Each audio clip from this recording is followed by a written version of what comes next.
हेमंत सरकार की नीतियों को गलत बताते हुए झारखंड के सिपाही अब आत्मदाह की चेतावनी दे रहे हैं। बीते 3 दिनों से झारखंड के करीब 2500 सहायक पुलिसकर्मी रांची के मोरहाबादी मैदान में अपनी नियुक्ति की मांग लिए बैठे हैं।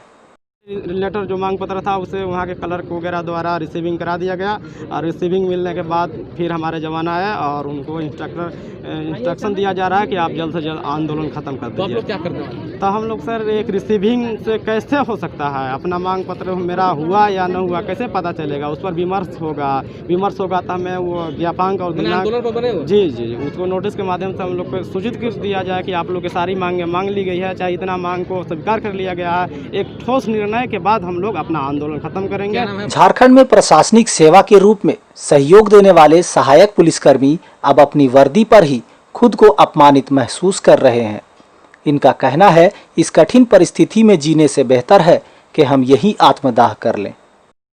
पुलिस डिपार्टमेंट में जितना भी काम है सर, उस सब काम में हम सहायक पुलिस ने बखूबी से योगदान दिया। ऑफिस ड्यूटी कहिए, विधि व्यवस्था कहिए, पेट्रोलिंग कहिए, जेल में ड्यूटी कहिए, सभी तमाम प्रकार के ड्यूटियां हमने की। कोरोना जैसे महामारी में झारखंड पुलिस के साथ कदम से कदम मिलाकर हमने काम किया और सरकार द्वारा जब कोरोना दौर में ही हम लोग के ये सिला मिला, वो तो आप लोग के सामने है जो देख पा रहे हैं कि कैसे हम लोग वर्दी में अपमानित होने जैसा महसूस कर रहे हैं। अगर इस स्थिति में हम लोग को निकाली जाती है, हम लोग किसी और काम करते हैं तो हम लोग के क्या गरिमा रह जाएगा। इससे तो अच्छा है कि हम लोग यहीं आत्मदाह करके मर जाए। बहुत मैंने दुख की बात है कि हम लोग यहाँ आए इस स्थिति में हैं और सरकार हम लोग को ये गरिमामयी वर्दी का इज्जत नहीं कर पा रही है। इसके लिए हम बहुत दुखी हैं सर। इस दौरान सहायक पुलिसकर्मियों ने वर्तमान सरकार को जमकर कोसा। कहा सरकार से नहीं हो सकता तो कह दीजिए हम वापस अपने गांव में रोजगार ढूंढ लेंगे और पहले की तरह अपना गुजारा भी कर लेंगे, लेकिन सत्ता में आने से पहले किए वादे से मुकरना उचित नहीं। सरकार को हम लोगों की मांग अगर समझनी है, हमें जानना है तो हमारी बात को समझे, और नहीं है तो फिर हम लोग कहेंगे जितने भी 2500 हैं सबको खारिज कर दिया जाए, भेज दिया जाए रिटर्न।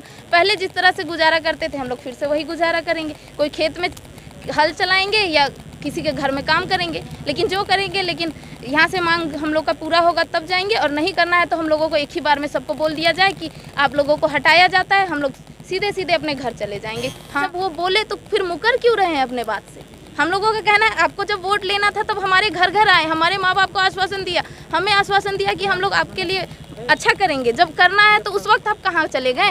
हम जब आपके घर, आप हमारे घर तक आए, हम भी तो आपके घर तक आए। अब 2 कदम चल के हमारे पास नहीं आ सकते? बस हम लोग यही चाहते हैं। आगे भी हम लोग इसी तरह बैठे रहेंगे जब तक सीएम नहीं आते। उनको जितने दिन जहाँ दौरा करना है करते रहें, लेकिन हम लोग यहीं अड़े रहेंगे, पीछे नहीं हटेंगे। बहरहाल सूबे के विकास और युवाओं को रोजगार की बात करने वाली सरकार में युवाओं का हाल सबके सामने है। इन युवाओं के मन में बस यही सवाल है कि क्या इसी दिन के लिए सबने सत्ता में परिवर्तन की थी। अब देखना दिलचस्प होगा कि आखिर कब तक सुरक्षा की कमान संभालने वालों के साथ सरकार इंसाफ करती है। Bureau report, QMS news, Ranchi.